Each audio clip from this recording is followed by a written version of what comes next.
My name is Dr. Lynn Spiller. I'm Director of Research and Evaluation at the Creighton School District here in Arizona. I am Chair of the Creighton School District Response to Intervention Leadership Team. Our charge is to implement response to intervention at all of our 9 schools during this school year. Response to intervention is the practice of providing high-quality instruction and interventions matched to student needs, and using learning rate over time and level of performance to make important educational decisions. We thank our West Ed consultants for helping us implement this ambitious plan during this school year.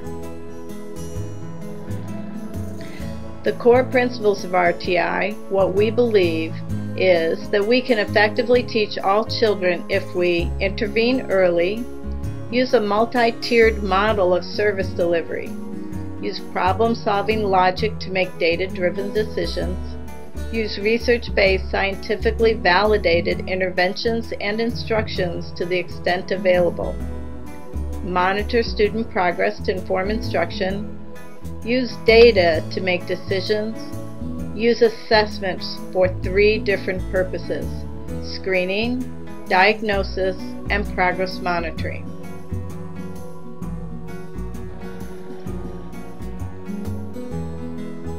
In this graphic, we show the problem-solving model. We use this problem-solving model during our RtI monthly meetings where we discuss students who are non-responders. First, we identify what the problem is. Then we brainstorm what an intervention might be. We develop an intervention plan and an implementation plan. And we develop a criteria to evaluate the outcome should it be successful. During this video, you will hear the team discuss and problem solve for a struggling student and an exited student that has returned to the Gen Ed classroom. Listen for the problem-solving process. What is the learner-centered problem? What is the suggested intervention? And what is the criteria for success?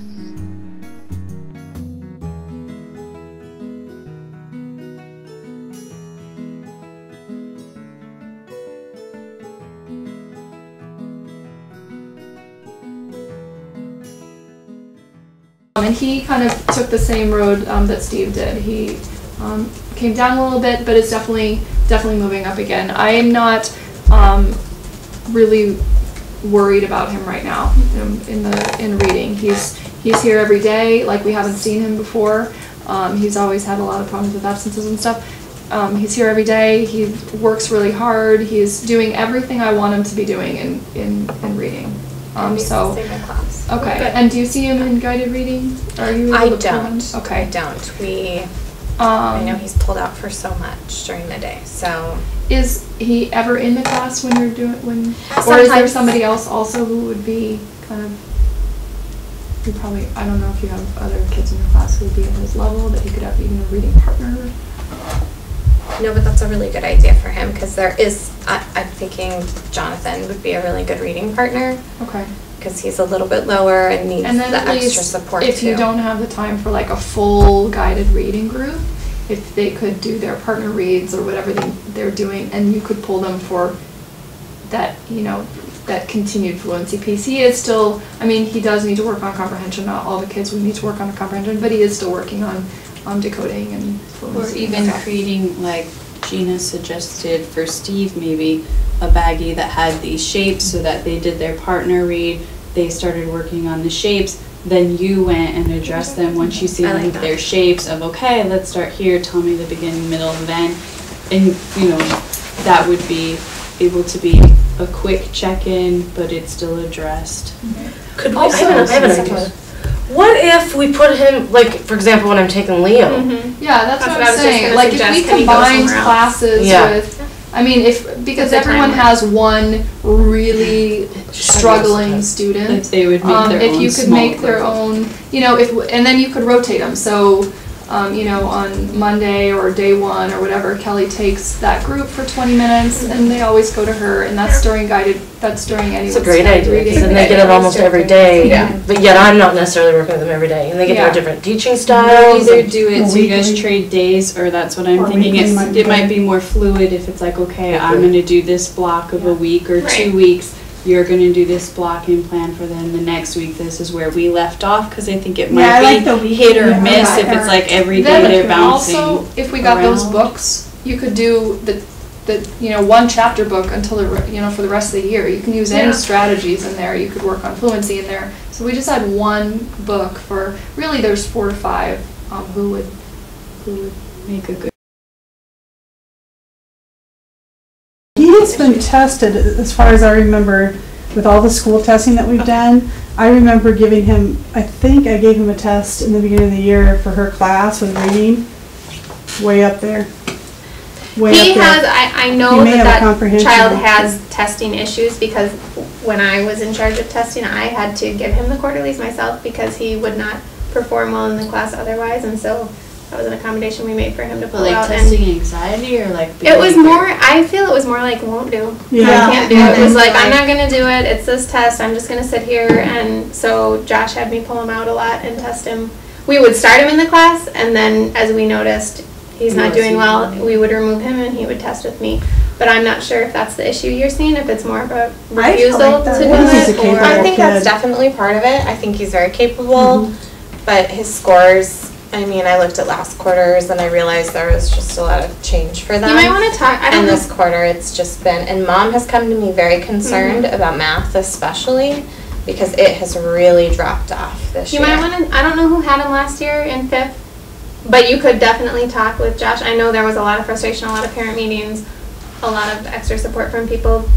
I don't know if he ever came to a point where he had something that What worked for him, kind but you of might, extra support do you well, just like remember? me pulling him out for Oh, testing okay. and Josh doing And setting well. some goals for him as Setting well. goals, yeah. You know, When he's in reading intervention, his behavior is awesome. He's reading, he's loving his book. He's one of the only ones, I'd say, like half of my class stayed right up with us and half kind of started falling off towards the end. He stayed right there the entire time. So I feel like it's a definite motivation issue, and I think it's more like maybe we just need to sit down with him and say, when you don't do well, we have to all sit down and have conversations like this, because we are wondering, like, what's going on, and are you really not understanding? And then we think about, like, should we pull him and put him in a group, and then he doesn't go to his specials? Like, I mean, Yeah. maybe we just need to.